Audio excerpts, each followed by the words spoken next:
పెద్ద డాక్టర్కే నా మీద రిపోర్ట్ ఇస్తావరా? ఎన్ని గుండెలరా నీకు?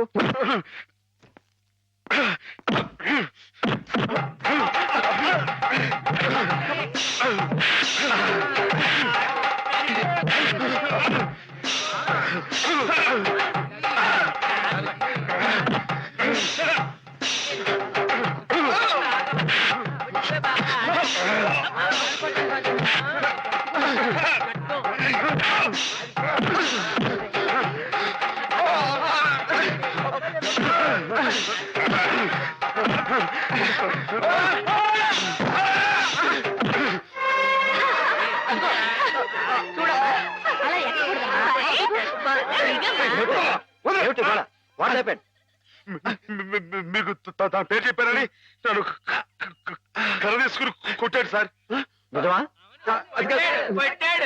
లేదు సార్, ఈ పిచ్చోడు మాట్లాడి ఆ రోజు మాధవ చెప్పినప్పుడే నాకు నీ మీద అనుమానం వచ్చింది.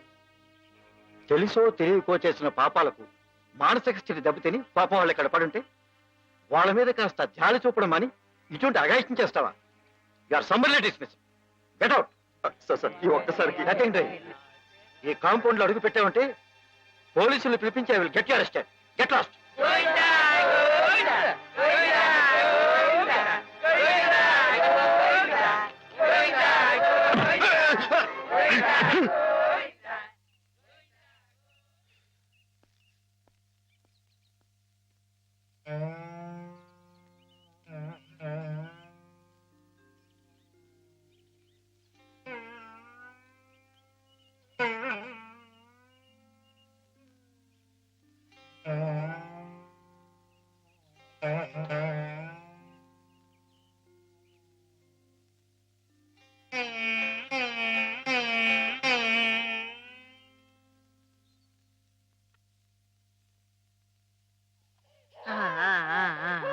అయితే ఒక 2 నెలల్లో అమ్మాయిని తీసుకెళ్ళొచ్చన్నమాట. ఇంప్రూవ్మెంట్ చూస్తే అలాగే అనిపిస్తుంది. నమస్కారం. నమస్కారం అమ్మా.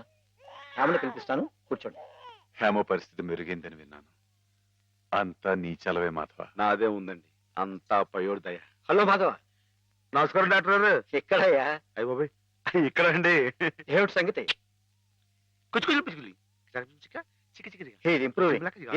Yes doctor.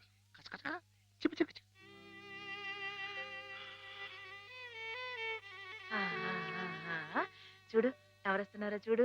పిన్ని. హేమా, నేనే మీ అత్తయ్యని. మావి కూడా వచ్చారు. నేను మావయ్యని. నీకోసం పాపాయిని కూడా తీసుకొచ్చాను. చూడు, కాస్త ఒళ్ళు చేసింది కదా.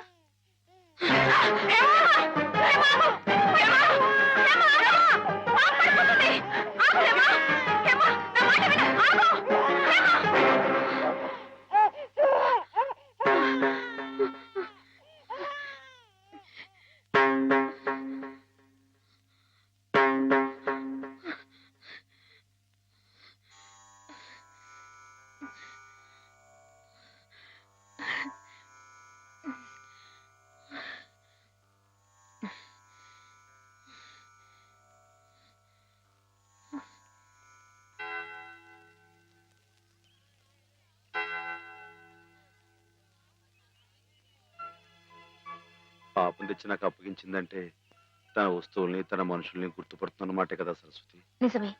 మామూలు మనుషుల్లో ఒకరి మీద ఒకరికి అభిమానం ఎందుకు ఎలా కలుగుతుందో తెలియనట్టే ఈ పేషెంట్స్ లో కూడా ఒకరిని చూస్తే అలా దగ్గరైపోతారని డాక్టర్ గారు కూడా మీ ఇద్దరి గురించి అనుకుంటున్నారు.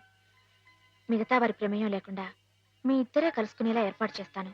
ఆమెలో పాత జ్ఞాపకాలు మళ్ళీ చిగురించేలా ప్రయత్నం చేయకూడదు. నేనే నిన్న సహాయం అడగాలనుకున్నాను సరస్వతి, కానీ నేను చేస్తున్న ఈ చిన్న పని ఆమె గురించి మీరు ఇక్కడ అనుభవిస్తున్న బాధ కన్నానా?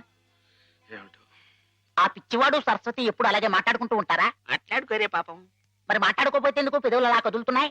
మాట్లాడుకుంటే కాళ్ళు కదులుతాయి గాని పెదాలు ఎందుకు కదులుతాయిరా? ఓహో, అబ్బో, నువ్వు కూడా కొట్టేవే. పిచ్చి నీకా నాకా? ఓహో, పిచ్చి నాకే. అమ్మో,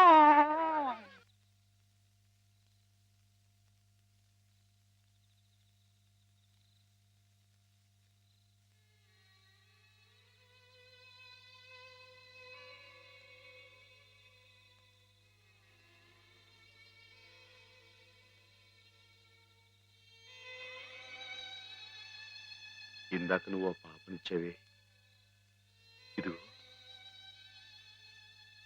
దగ్గరే జాగ్రత్తగా ఉంది. కానీ పాప బుజ్జోటం లేదు. నువ్వు వచ్చి పడతావా? పాప బుజ్జుంటుంది.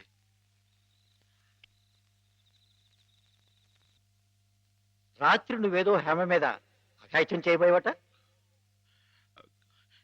నేను నేను మా అమ్మాయి గారి మీద అఘాయిత్యం అదంతా అబద్ధం సార్. ఆవిడంటే నాకు ప్రాణం. అయితే ముద్దెట్టుకో. మాధవ, రాత్రి నువ్వు హేమ గది దగ్గరికి వెళ్ళావా లేదా?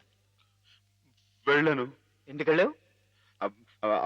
అమ్మాయి గారు ఇంకెందుకు, అందుకే. చెప్పు మాధవ, ఎందుకు వెళ్ళావు? ఆవిడ గది నుంచి పెద్దగా అరుపు వినిపిస్తే వెళ్ళాను. అరుపినిపించిందా? ఏ హేమ, అరిచావా నువ్వు?